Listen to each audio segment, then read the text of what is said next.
Miss Lizzie. I don't ever smoke the dizzy, but we can always share some ditsies. It's just a cup in time. This song doesn't have to rhyme. Life's all of us, not every moment we can be feeling fine.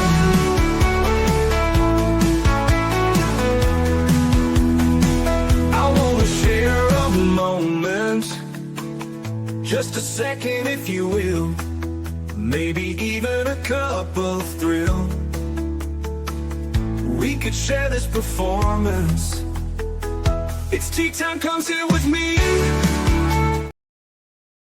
Well, welcome guys, Miss Liz in the house, and I am super excited to talk about today because my spouse is superhero Superman, so we're going to talk about Superman wars, and I believe my spouse is listening, so he wants to know a little bit about these Superman wars. We're going to talk about that with William Bernhardt, who is also the founder of WriterCon. So we're going to talk about a bunch of stuff today on Tea Time. We're going to talk about friends, family, art. That is the TBR serving that William has given me. So we're going to talk about that. But before we get started, you guys know how Miss Liz rolls. Let's get over to all those platforms: Facebook, LinkedIn, TikTok, Instagram, Clapper, Lemonade, Blue Sky, all those good platforms. And the ones I haven't mentioned, Miss Liz on all of those as well.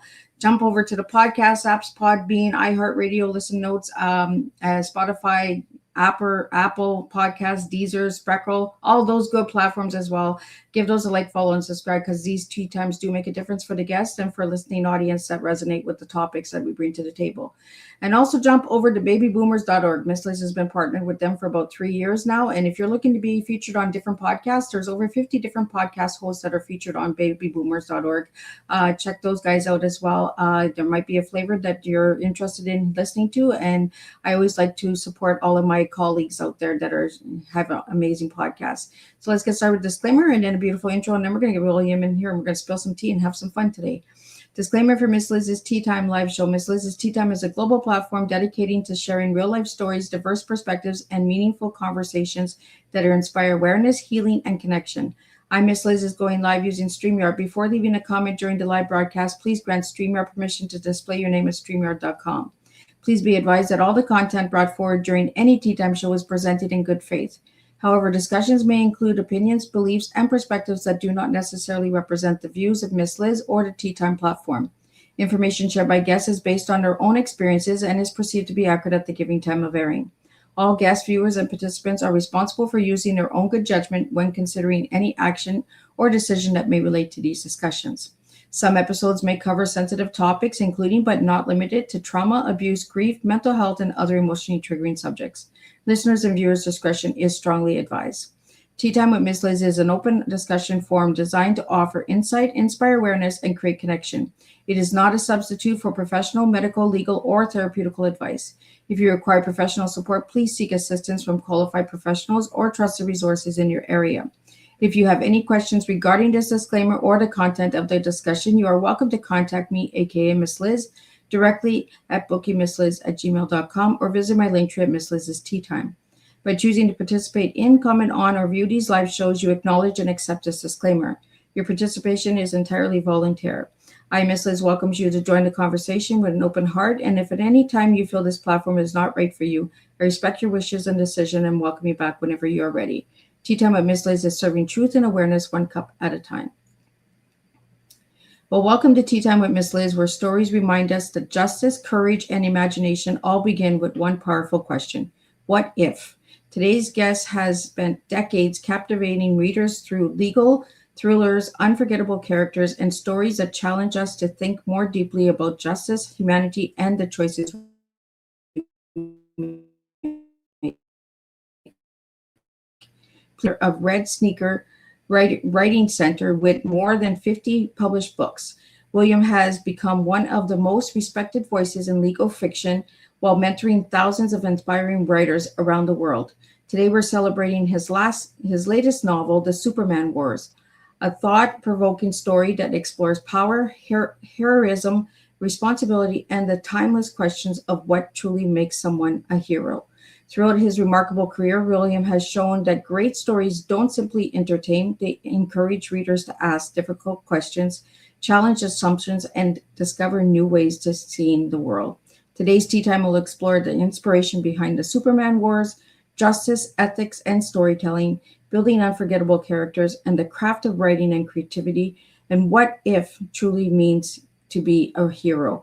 William reminds us that every great story begins with curiosity, and every hero's journey begins with a single courageous choice. So grab your cup and join us for an inspiring conversation filled with imagination, wisdom, and real life tea, truth, experience, and awareness. Let me get William in here and let's spill some tea. Welcome, William. Hey, Miss Liz, how you doing? I am good. And yourself?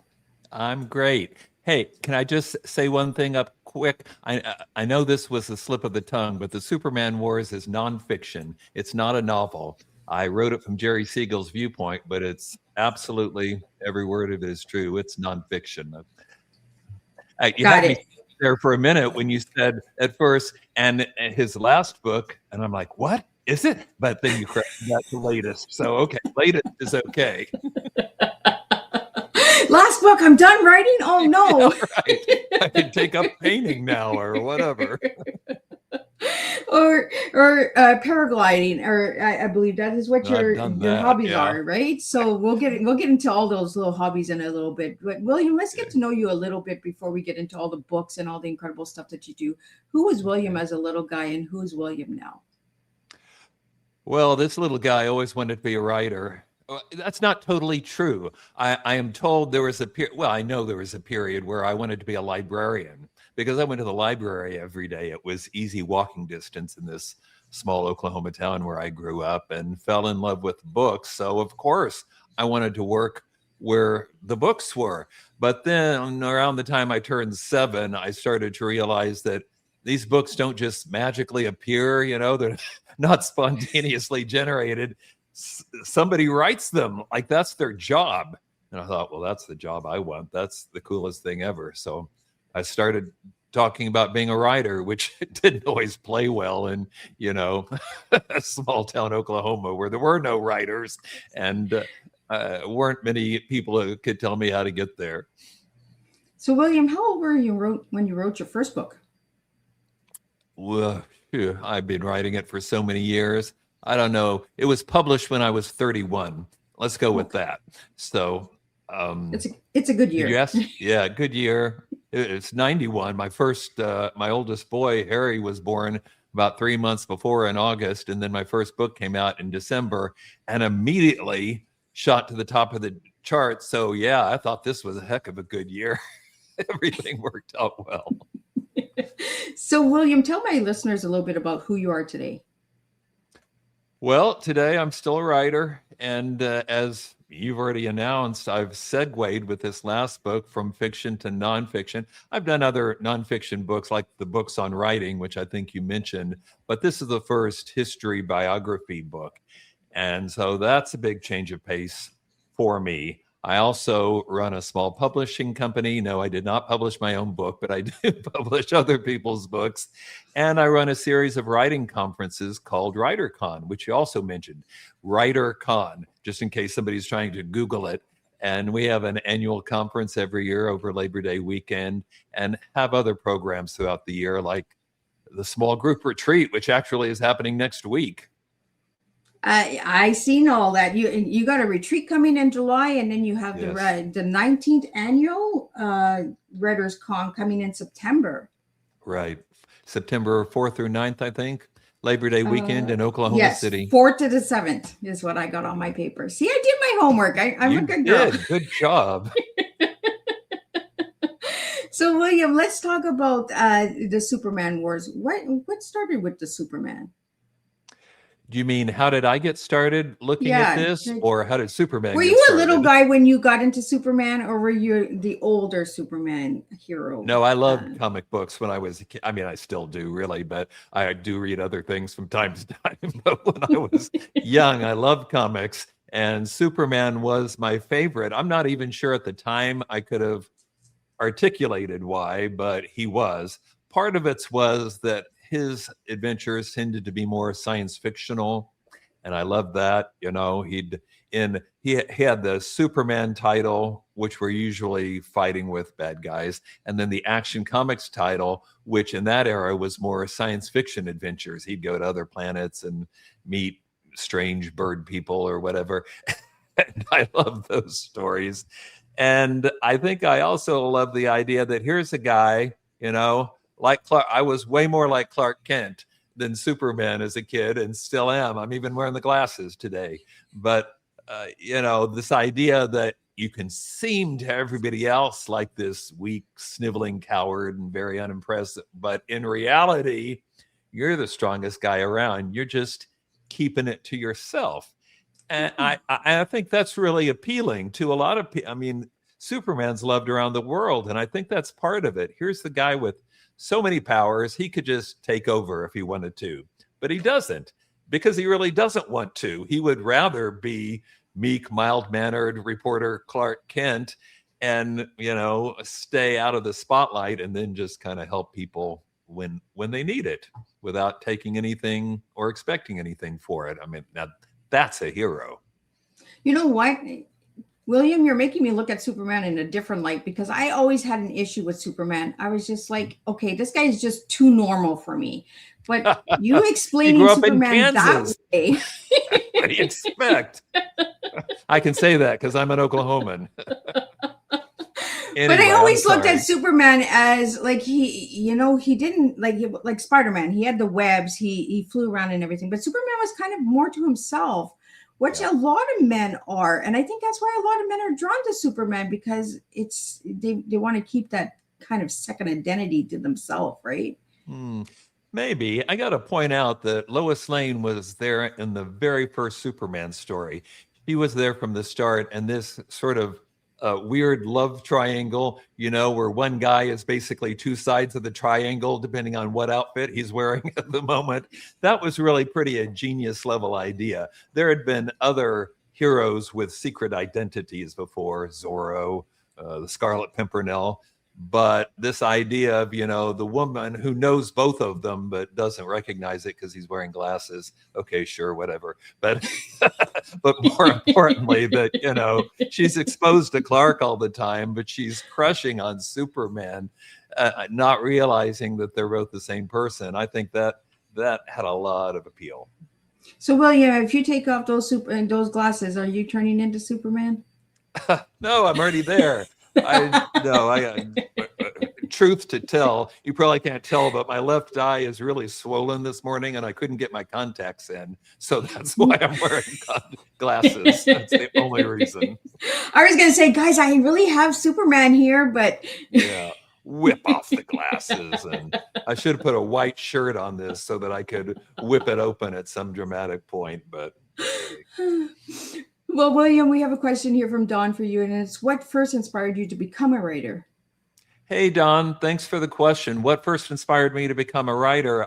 The love of books and probably some weird neurological twitch that nobody really understands. I mean, this is just me. I don't think writers are really born. I don't think anybody's born with a writing gene that makes them better at scribbling down words. I just think it's a matter of how much you want it. We've all heard Malcolm Gladwell's idea about the 10,000 hours. You put in your 10,000 hours and you'll be a world-class whatever it is. And I think writing is very much like it. Nobody's first effort is very good.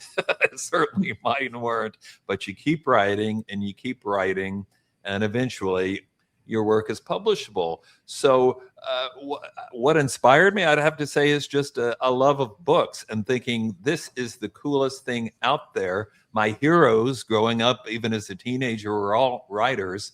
So it was only natural that I would want to join this cool elite club of people making stuff up and writing it down. So, William, tell me a little bit about your mentoring for writers, because with the WriterCon that you do, what do you offer during those retreats and the annual events?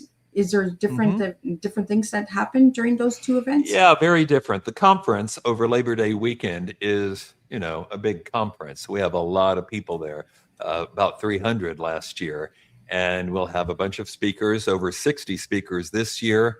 We've got It's more than a dozen agents, a bunch now, because of course people want to meet pitch to agents. We have publishers, a lot of other people in the business who are there to help writers, and a bunch of writers themselves. Headliner, William Martin, a multiple, 12 or 14 time #1 New York Times bestseller writer of historical fiction. Lou Berney, Edgar Award winner, and I could go on, but it's a lot of people.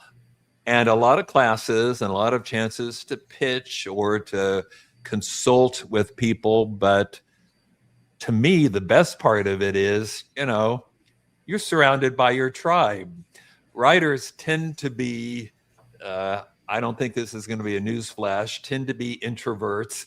They'd rather be at the library than at some conference with 300 people. But this is what I always say in the opening ceremony: meet people, reach out, don't be afraid. These people all feel the same way you do, and they have the same interests.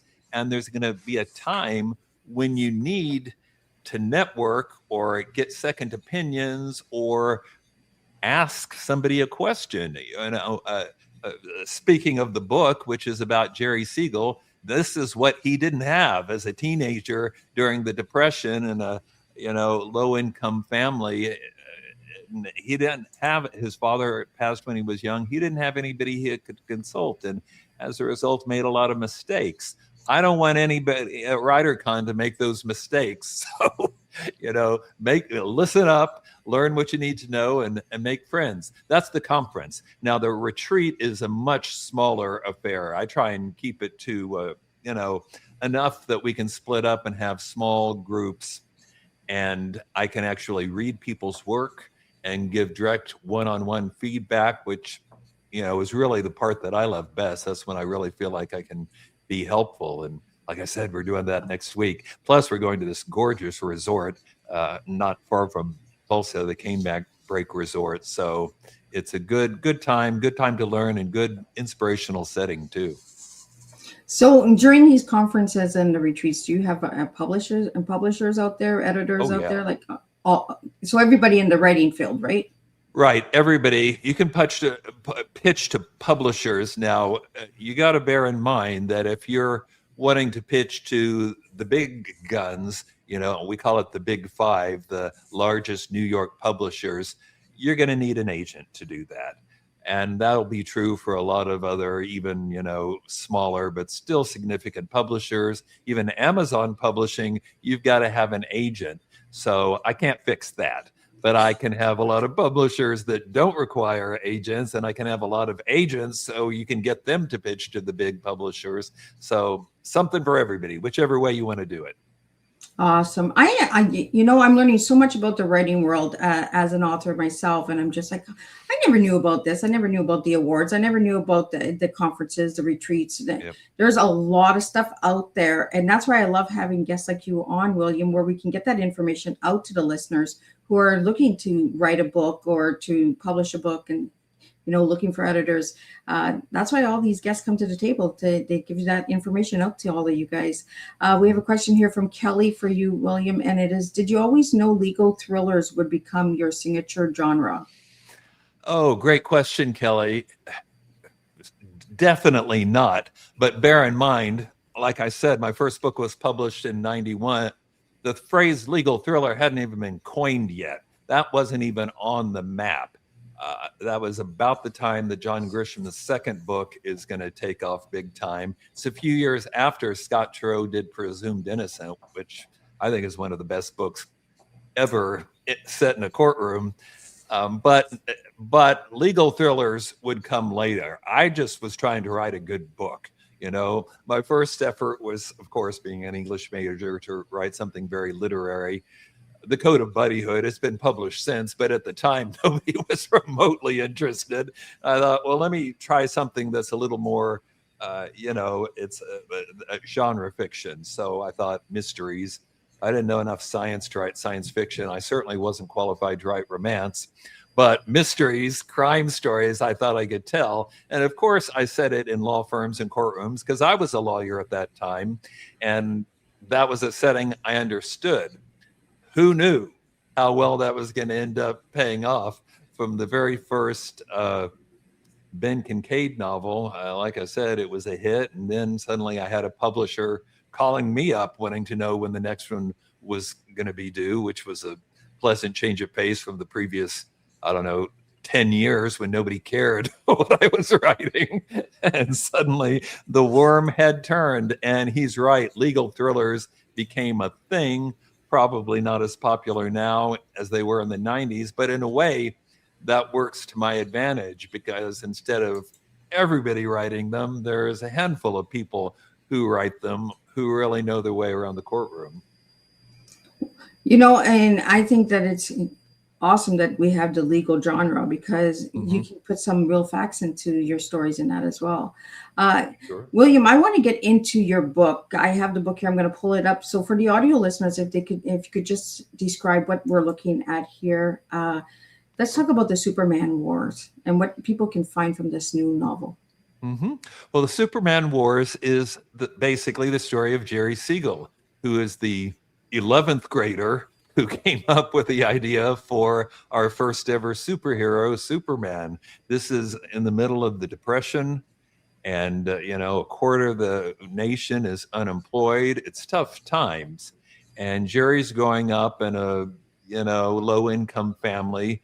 His father dies when he's 17, and despite all advice to the contrary, is determined that he's going to be a writer. He was sending things. He got stuff published when he was a one-digit age and kept at it and kept at it, came up with this idea for Superman. What he really wanted was a newspaper comic strip, because at this time, the news, totally about face from today, but at that time, newspaper strips were the big guns in town. Everybody read the newspaper comics.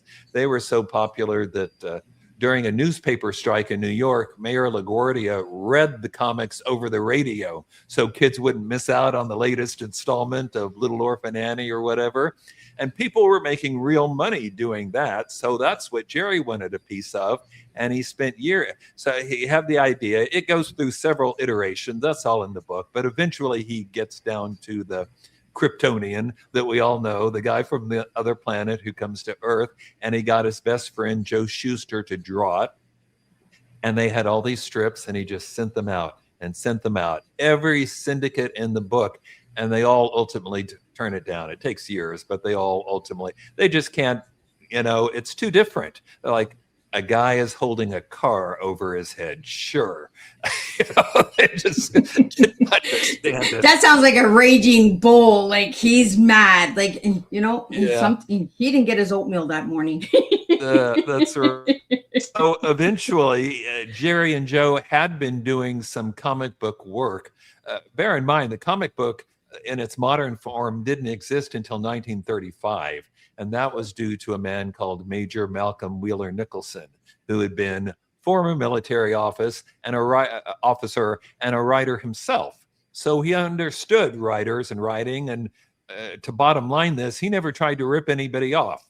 He never tried to acquire anybody's characters. He got what they called first serial rights, meaning he could run it once and then all the rights went back to the author. And Jerry and Joe had been working with this guy for 2 years, and he's been wanting to publish Superman since 35. And Jerry keeps saying, no, I want a newspaper strip. But finally, when he's exhausted all his syndicates, he says, okay, I'll let you run Superman. Maybe somebody will see it. Maybe that's how I'll get a strip.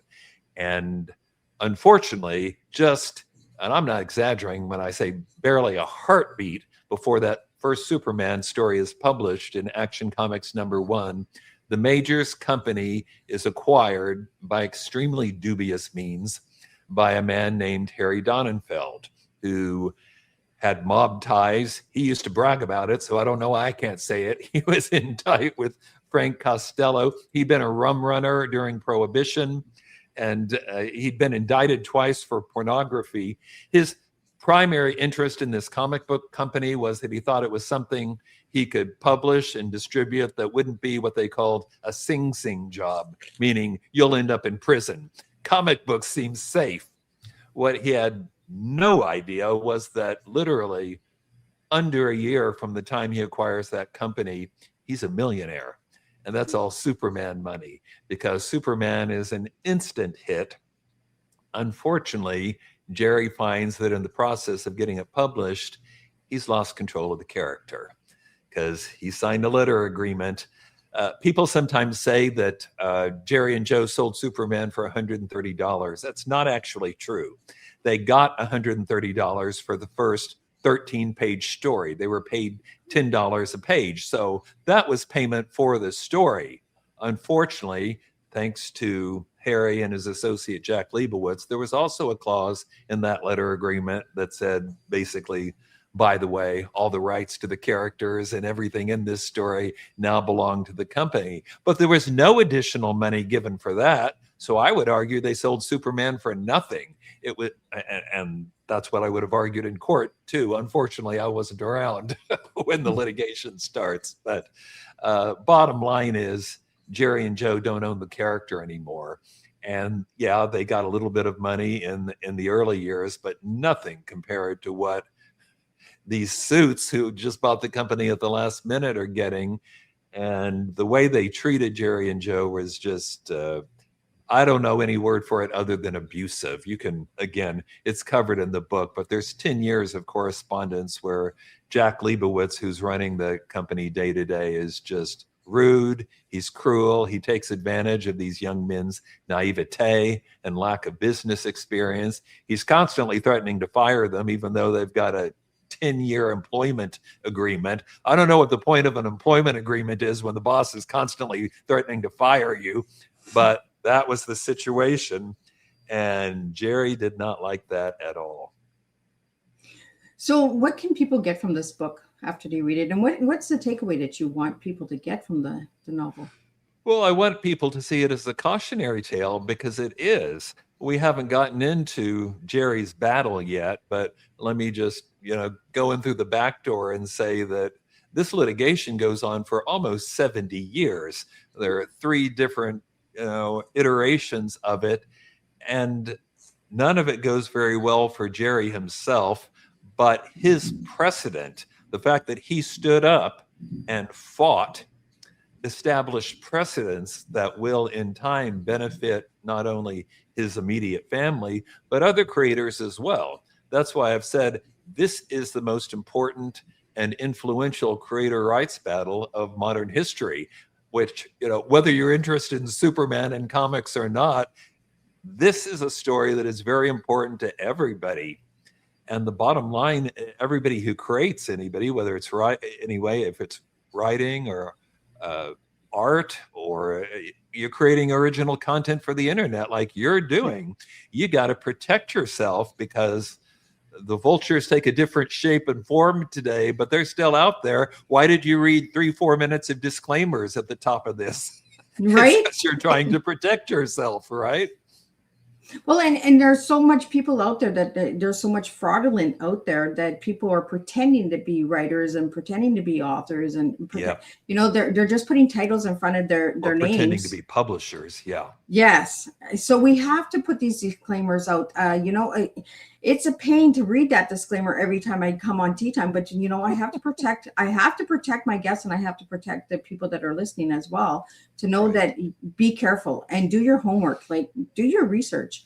Podcasting, I find that we need to dig deeper. We need to start doing our homework, not just invite people on our platforms, but actually do the homework and make sure that they are legit, because there is a lot of people that are not.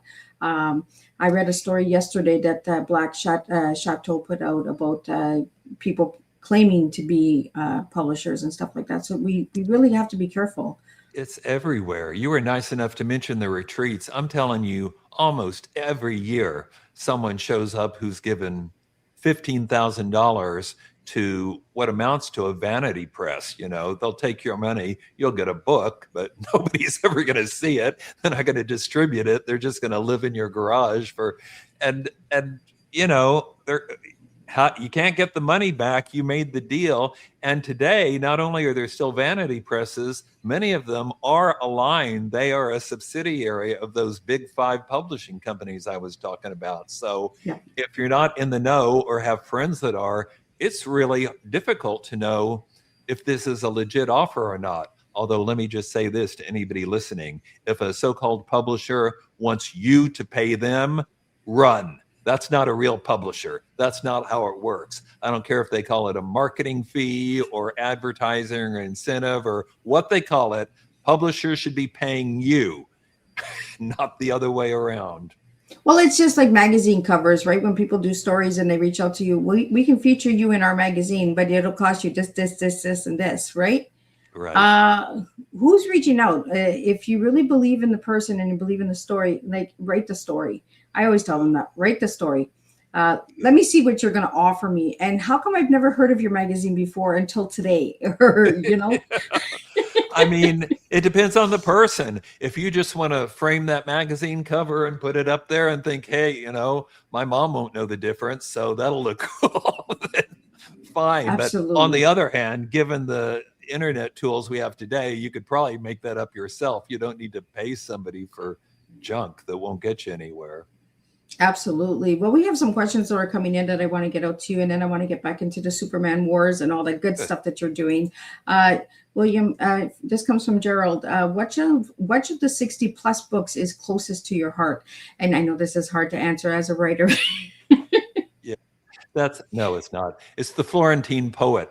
I mean, It's also the Superman Wars, to be honest. But since we've talked about that enough, I'm going to say The Florentine Poet, which is a novel I wrote a few years back, and it's lighthearted and fun, and it's about a 15th century. It's novel. It's a novel. This is not history, unlike the Superman Wars, but it's really about what it is to be a writer and a poet, and why we love those things. And I just had a great. I think it's my best work. It's not my bestseller, I can tell you that, but I think it's the best. William, have you ever written a book where you're like, I don't care if it makes bestseller? Yeah, that was this. That was The Florentine Poet. Or I've written 3 books of poetry, which, not to be immodest, but I got some of the best reviews of my life from those 3 books. Did I get the best royalty checks from those 3 books? No, of course not. It's poetry. You cannot feed your family on it, I promise. Maybe Billy Collins can. Nobody else can. But do I regret writing them? No. I mean, if you wrote it for the right reasons, you know, you had something to say and you said it, then that book is not a failure, because it's still sitting on the shelf up there. And you did exactly what you wanted to do, and I hope it turned out well. So yeah, I think that's part of being a writer. I mean, I made a big pivot to nonfiction on this book, which I can tell you every agent publisher would advise against. They say, you know, they basically just want you to write the same thing over and over again until readers can't stand it anymore, and then they dump you and get somebody else. That's the way modern publishing works. Sometimes a writer just needs to write for themselves, make their own choices. Well, we have a question here from Paula, and it's what keeps you motivated after publishing so many books? Oh, that's not hard. I don't have any problem with motivation. I mean, this is what I do, and I love it. Somebody the other day was asking when I thought I'd retire, and I just thought, why would I retire? Well, it's like at the beginning of the show, you're like, last book? No, latest book. Yeah, no, I mean, who knows? I might come up with something brilliant yet. At any rate, it's fun. And I can't imagine getting up in the morning and not knowing what I was going to do that day, you know, because there's always between the books or the publishing or WriterCon, I've always got things to do, and I prefer to stay busy. It keeps me out of trouble. And of course, the success of the Superman Wars has opened up a lot more opportunities. I know what my next 2 books are going to be now, and they're both nonfiction, and that's based on the success this is having. It opened up a new door for you as well, Yeah. because everybody said, don't do it, and look at you did it, and look at it now, you got 2 more on the go. We have a question here from Sean, is how has mentoring aspiring authors influenced your own writing? That's interesting. You know, part of that mentoring would be the Red Sneaker books, which I think you mentioned in the opening. I've done 10 books on writing. I know that sounds awesome, but they're really pretty short. It's those. They're pretty slender. Those ones in the corner. but the idea is that, you know, didn't want to create some mammoth text that people would use as an excuse to not write. Instead, I divided it up on specific topics. So if you want to learn about character, you can read the purple one. And if you want to learn about plot, you can read the blue one. And you can read it in 2 or 3 hours and then get back to your work.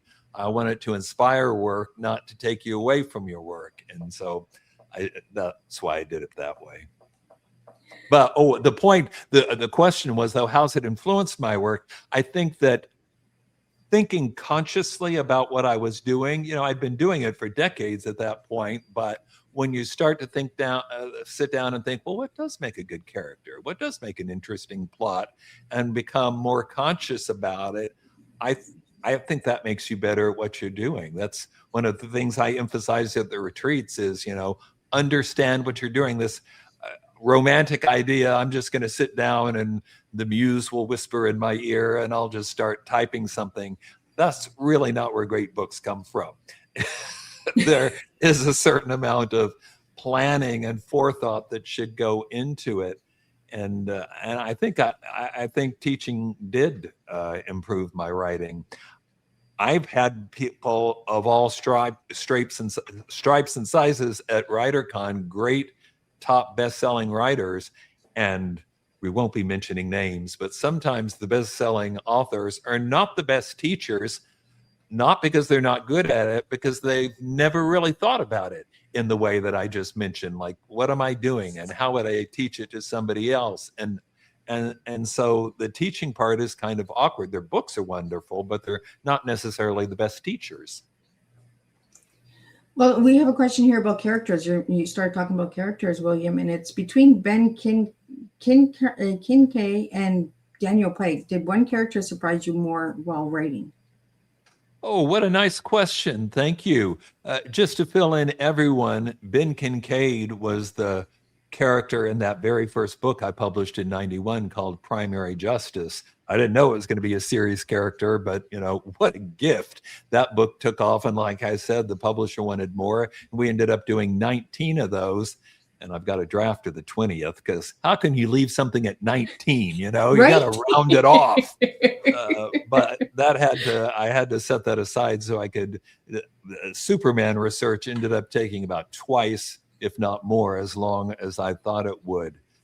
And Daniel Pike, that series came much later when I'd been away from the legal thrillers for about a decade, and time had passed, and I thought, we're in a new era, really, a new generation. It might be fun to see what a character with a completely different personality would be doing today. So Daniel Pike is basically everything Ben Kincaid isn't. Ben Kincaid is really Clark Kent with a briefcase. He's reserved, he's a little insecure, if not neurotic, but he's smart and he's determined. Whereas Daniel Pike, at least initially, is much more of a showboat in the courtroom. The most fun was when the book is called Partners in Crime, where I brought them both together and made it kind of a buddy road story, letting Ben Kincaid age in real time, like I seem to do. So Ben's my age, Daniel's younger. And so obviously there are conflicts and clashes. That idea really came from my son, Ralph, who said at one point, Dad, you ought to get all your serious characters in one book, like a Marvel Universe movie team-up thing. And I thought, well, that's extreme, but maybe one at a time, that could be fun. So then I did Partners in Crime with Dan and Ben, and then I did another book, the one I just mentioned, Justice for All, which teamed Dan with another one of my series characters, a female attorney in Seattle named Kinsey Rivera. Was that the question? Why I know I started talking about Ben and Daniel, but what was the question? Let me see if I can find it here. Surprised you while writing them? What character surprised you? Everything surprised me about both of them. In Ben Kincaid, I was surprised that people embraced this character, even after legal thrillers, to use the term a previous questioner asked, even after that became a thing. I wasn't entirely comfortable with it because that wasn't what was on my radar. I didn't really read thrillers or know what a thriller was. I thought it was a courtroom drama with some mystery elements in it. But I started gearing up towards thrillers once I knew that's what everybody was going to talk about. But my concern was, of course, Grisham was the top of this genre. And FYI, he's a terrific guy who I've had a chance to work with in small ways on a couple of instances, and he's just a prince. But I don't think our books are very much alike. So I was afraid that people would read his and then come to mine and see how different they were and not like it very much, you know. But Ben, worries aside, Ben endured for a long time and he's still out there. Daniel Pike, when I started, I said, okay, I'll do 6 of these and I'll commit to a relatively quick schedule, but I don't want it to go on and on forever. And this is what I'm writing for the rest of my life. I'll do 6. Well, that didn't work out. 6, but the first 6 are a nice coherent whole. I just keep coming back for more. Can't stop myself. So, William, do you always have even numbers for your series? Because you said 19. I had to go to 20. Now I got 6. We are a base 10 world, aren't we? No, Kinsey only got 3 books. I don't know if this even counts as a series when there's only 2 of them, but I wrote, the first book was called Dark Eye, with a female psychologist working with the police, Susan Pulaski. And I would love to get back to that, actually, because that was supposed to be a trilogy and I never got to write the 3rd one. So that's another thing that I need to get back to do, but I would be content with 3, and that's an odd number. So I'll say no on that. See, I pay attention, guys. I heard 6, and then I heard 20, and then I was like, oh, even. So for any of the writers out there that would like to do series, what's a number that they could stop at? Is there a deadline? Like you're on 19 for one series, so is 20 the deadline? No, the only deadline is how much do your readers want to read this series character.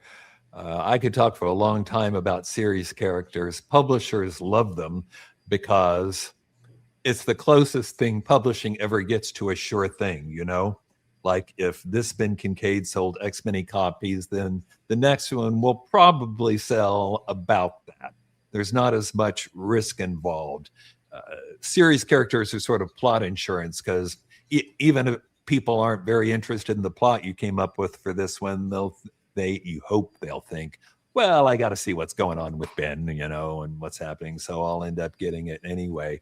And I think series characters are a lot of fun because you get a much broader canvas to paint on than you ever would from a single novel. And certainly that was true from Ben. What a blessing. And I didn't plan this in any intelligent way, but in that first book, Primary Justice, he's just out of law school.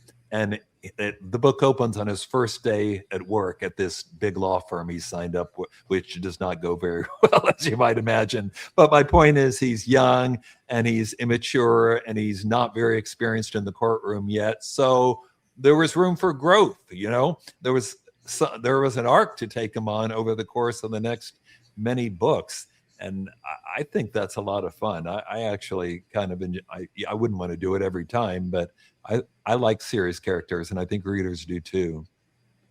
Well, kind of goes into this question that Paula is, how do you know when a story is finally complete?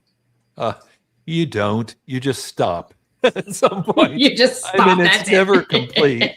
Put the brakes on. It's done. Or deadlines here. It's done. Was it Truman Capote, I think, who said, books aren't finished, they're abandoned. And that's more or less true. At some point, you got to say, done. I mean, if I read it again, might I find something to change? Of course I would. But at some point, it's there and the book is in place and it's time to let it go and let other people enjoy it.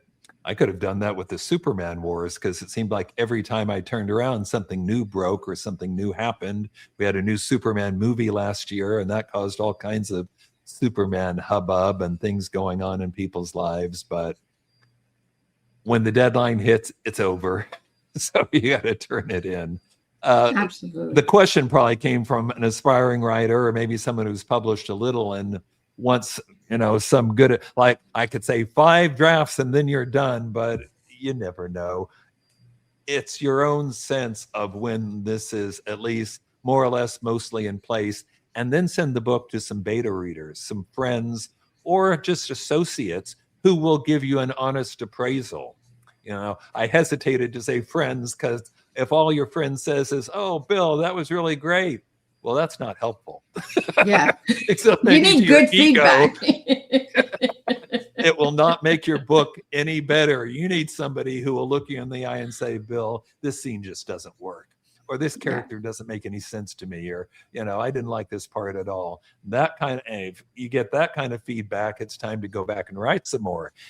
If you have 10 beta readers and they all seem to like it, then maybe you're ready to send it in. Let's talk about beta readers, because I haven't talked about this much on Teatime. For my listeners out there, what are beta readers? Well, the beta reader the idea is to have, I guess, the author is the alpha reader, but then you send it to other people before you send it into New York or wherever your publisher is to get second opinion. I remember when Philip Margolin, another terrific lawyer who became a writer, he came to WriterCon as keynote one year, and he said he has 10 beta readers. Why 10? Because if just one person has a problem with, say, a character, he thinks, well, that guy's an outlier. But if 6 people say the same thing, that's problematic. And then you need to go back and do something. I mean, if it were me, I'd probably do something just to fix the problem one person had, because I'm basically insecure and I want everybody to love me like everybody else. But, that's the point, to get some feedback. I don't care how good you are or how many books you've written. Authors can be blind sometimes, and nobody's going to see everything. And you just need a second pair of eyes, maybe third, fourth, 10th, to look at things, to pick up on the things you're missing. You get too close to it sometimes and don't see what's readily apparent to others. Yeah, when you're too close to the project and the writing in the book, when you get the feedback, you take it personal, and you're like, no, I want this character and I want it written this way, or I want it that design. But having an outside eye come to the table is really good for you, because then it shows you the growth, right? It shows you to go back and dig deeper, or pull out because you went in too deep. Like when you're describing a situation or a storyline. I know when I wrote my books, I was told, back it up a bit. The reader will understand it. You don't need to put it into so much graphic detail, right? They'll get it when they read it. So pull it back a bit. Let them use their imagination. I mean, that's why they're reading, right? So, William, what was the first cartoon you read as a little guy besides Superman? First cartoon, or you probably mean comic book? Comic book. In time, I would become a big Batman fan. And indeed, today, Batman outsells Superman, probably because there's been such a huge series of successful Batman movies. By a significant margin, Batman's the most popular superhero comic book character around today. But when I started reading in kind of the late 60s, you remember the Adam West Batman show, which basically played it as a comedy. And that infected the comic books for a while. And, even as a little kid, I thought, oh, this is stupid. I don't like this at all. I wanted it to be serious. But in 1970, that changed. The pair of Denny O'Neil and Neil Adams took Batman back to his roots as a dark creature of the night and scary avenger and whatnot. And that I liked. So at that point, I became a Batman fan too, which, FYI, is the subject of my next book. Oh, so pay attention, guys. He's giving you some little Easter eggs over here. Yes. We have a question here from Bob, and it is, what's one writing habit you believe every author should develop? Well, to some extent, this is going to depend on what your goals are, but most people I meet, would like to become professional writers. They're not just writing as a hobby or for therapy, but they'd like to be published and like it to do well. And the advice I would give you is write every day. Even if you have a day job, most writers do, sometimes even after they publish, and there's nothing wrong with that, but write every day, even if you're busy, even if you're raising kids or cats or whatever you've got. There's got to be some time you can find. When I was practicing law, I used to get up early, but I'm a morning person, so that worked okay for me, and I could write a couple hours before I went to work. Other people stay up late and write. Whatever. The point is, keep the book in your head. If it's something you just look at every other Tuesday, you're not going to get very far because you're going to spend most of the time just remembering what the book's about. Yeah. But if you write every day, the book will stay in your head. Your subconscious will be working on it even when you're not.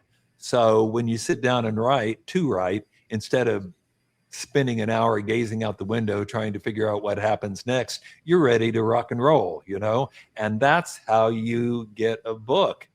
I mean, if you think about it, even if you only write 3, 4, let's say 5 pages a day, because that'll make the math easier. Even if you only write 5 pages a day, you can have if you do it every day, you could have a first draft in 3 or 4 months.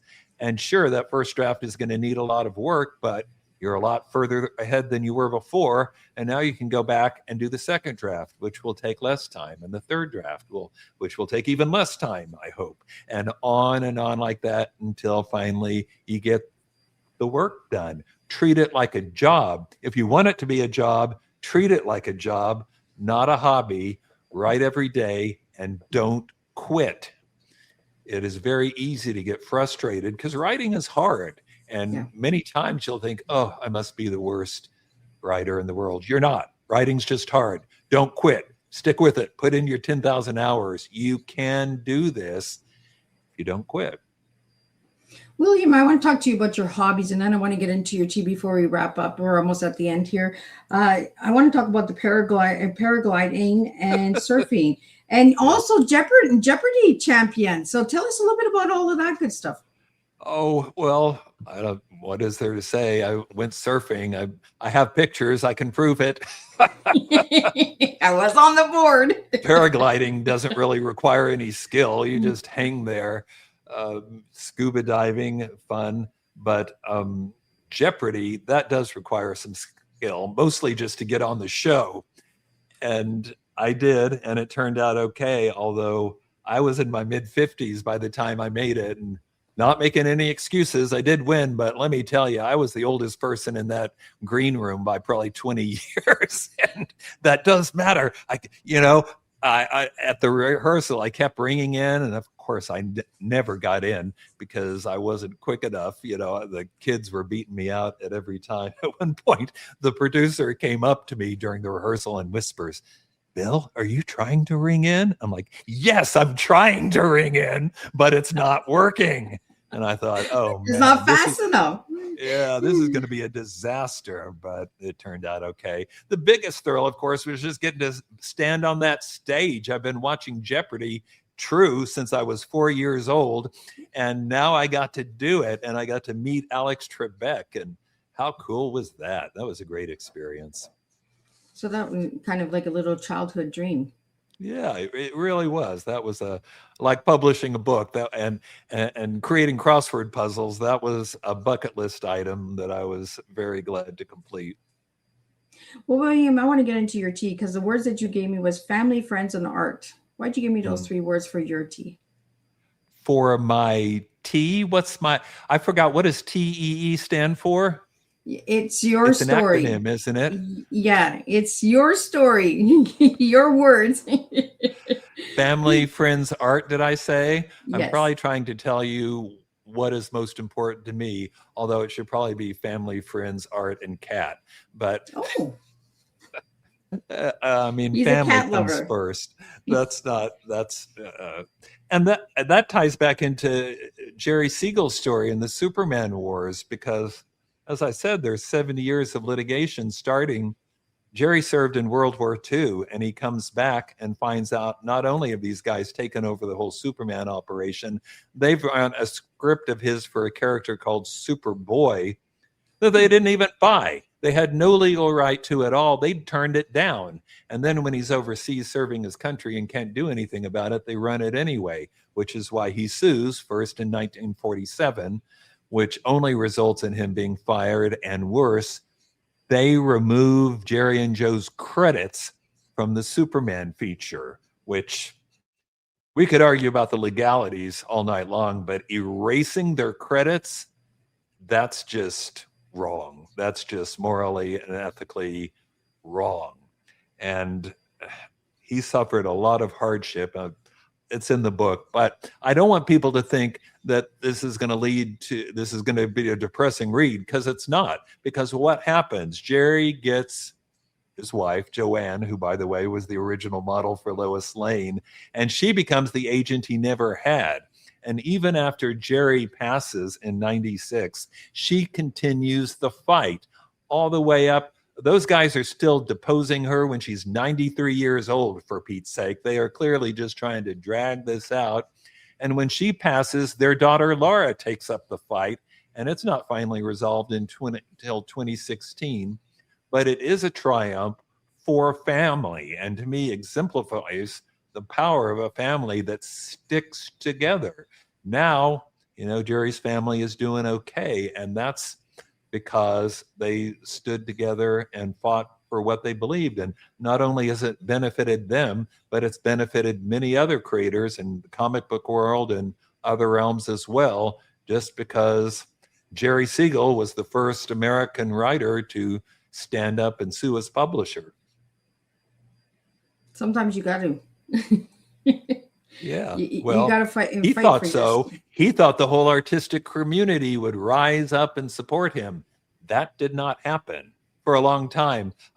If I have time, I like to tell a story about Jack Kirby, one of the most famous comic book artists, particularly at Marvel in the 60s. And back in 51, when Jerry's writing a series of really out there letters trying to get people to pay attention to his story, Kirby and Joe Simon send a letter to DC saying, well, we just want you to know we don't approve of this stuff Jerry Siegel's doing.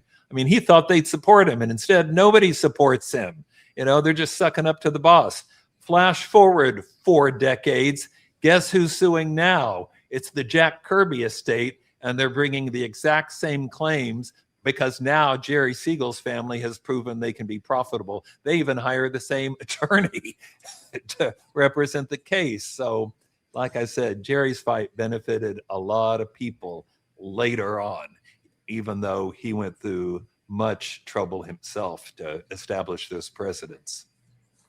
So, William, I'm going to pull your book up. Where can people get your book and all that good stuff? And again, the dates for the retreat and the WriterCon, so people can check that out as well. And then your final message to all the listeners. I think you can get the book pretty much anywhere you get books, at your local bookstore, or if they don't have it, you should complain bitterly. I know you can get it online. Those I can check because, like every other obsessive author, I go to my Amazon page and keep reloading it to see if my ranking has gone up half a point or whatever. It seems to be doing very well there. So I don't think it's hard to find. WriterCon, the conference, is Labor Day weekend. That's September 4th through 7th in Oklahoma City. And the retreat probably might be too late to get on board for next week, but we'll do it again next year. And the website for that is writercon.com, just WRITERCON.com. And you can read all and learn all about that. And if anybody wanted to reach out to you, William, how could they reach out to you? You can reach me through my website, which is williambernhardt.com. There's some kind of contact chatty thing in there. And I love to hear from people, so feel free to email me. And what's your final message to everybody today?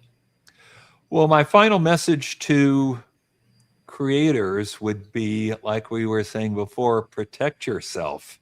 I mentioned vanity presses. we've got all kinds of AI scams going on right now. Every morning I have to wade through 10 or 15 emails that look very legit, because of course those AI programs have already scraped your book, or they've scraped an interview, so they know all about everything and want to sell you or sell you stuff or collect your contact information. Those are just scammers, and you need to stay away from them.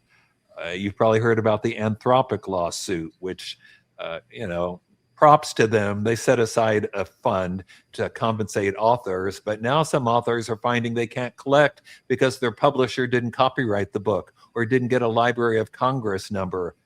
Don't depend on other people, writers. Do it yourself. And don't believe everything you see in your email. Ask a writer friend, preferably one you met at WriterCon this year, and never sign anything without getting a second opinion from somebody who knows what they're talking about. Protect yourself. Don't let what happened to Jerry Siegel happen to you. Well, thank you so much, William. Thank you for having this conversation with my listeners today and bringing your book to the attention of all of these incredible listeners that joined us. I could not do this without all of you guys. I'm just going to do a quick recap of what today's tea time was, and I'll be back at 7 p.m. and we'll do this all over again. What an incredible conversation we've shared today. William, thank you for bringing your creativity, wisdom, and decades of storytelling experience to the tea time table. Your work reminds us that stories have the remarkable ability to entertain, while also challenging us to think more deeply about ourselves and the world around us. Today, we explored writing, justice, heroism, creativity, and the ideals behind the Superman wars. We discovered that true heroes aren't always defined by extraordinary powers, but by the everyday choices that they make with integrity, compassion, and courage. One of the strongest takeaways from today's conversation is this: the greatest power any of us possess is the power to choose how we respond to the world around us. Through your writing, you're invited readers to question assumptions, embrace curiosity, and recognize that every person has the ability to make a meaningful difference in someone else's life. As we close today's tea time, I leave everyone with this thought. If you were writing the next chapter of your own story today, what kind of hero would you choose to become? Because heroism isn't reserved for fictional characters. It lives in the everyday decisions we make to stand up, speak out, show kindness, and do what's right. Thank you, William, for sharing your gift of storytelling and for reminding us that imagination has the power to inspire real change. Until next time, keep writing your story with courage, keep believing in the power of ideals, and keep serving real life tea one conversation at a time. And today's takeaway was being a hero isn't about possessing extraordinary powers. It is about using the gifts you already have to make a positive difference in the lives of others, one choice at a time. And I'll be back at 7 p.m. and we'll do this all over again. Thank you. Enjoyed it.